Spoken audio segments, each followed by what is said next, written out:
ಇನ್ನು ದಾವಣಗೆರೆಯಲ್ಲಿ ಮಹಿಳೆ ಮೇಲೆ ಗ್ಯಾಂಗ್ ರೇಪ್ ಆಗಿರ್ತಕ್ಕಂಥ ಒಂದು ಘಟನೆ. ಪತಿ ಜೊತೆ ಜಗಳಾಡಿಕೊಂಡು ಪಾಪ ಆ ಮಹಿಳೆ ತವರಿಗೆ ಹೊರಟಿದ್ದಾಗ ನಡೆದಿರೋ ಗ್ಯಾಂಗ್ ರೇಪ್.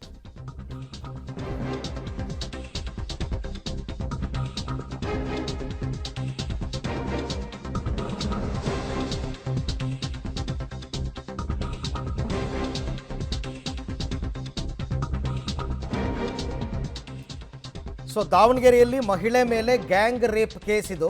ಪತಿ ಜೊತೆ ಜಗಳವಾಡಿ ತವರಿಗೆ ಹೊರಟಿದ್ರು ಒಬ್ಬರು ಮಹಿಳೆ. ಆ ಮಹಿಳೆ ಮೇಲೆ ಗ್ಯಾಂಗ್ ರೇಪ್ ಆಗಿದೆ.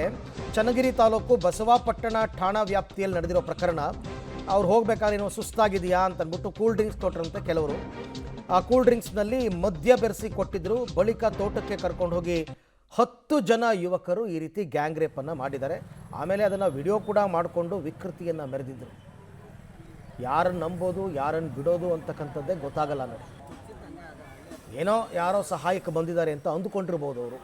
ಆದರೆ ಉದ್ದೇಶಪೂರ್ವಕವಾಗಿ ಕೂಲ್ ಡ್ರಿಂಕ್ಸ್ನಲ್ಲಿ ಏನೋ ನಿದ್ರೆ ಮಾತ್ರೆನೋ ಅಥವಾ ಮದ್ಯವನ್ನೋ ಏನೋ ಬೆರೆಸಿ ಕೊಟ್ಟು ಪ್ರಜ್ಞೆ ತಪ್ಪಿದ ಮೇಲೆ ತೋಟಕ್ಕೆ ತಗೊಂಡು ಹೋಗಿ ಗ್ಯಾಂಗ್ ರೇಪನ್ನು ಮಾಡಿರ್ತಕ್ಕಂಥ ಘಟನೆ ಚನ್ನಗಿರಿ ತಾಲೂಕು ಬಸವಾಪಟ್ಟಣ ಠಾಣಾ ವ್ಯಾಪ್ತಿಯಲ್ಲಿ ನಡೆದಿರ್ತಕ್ಕಂತಹ ಘಟನೆ ಇದು.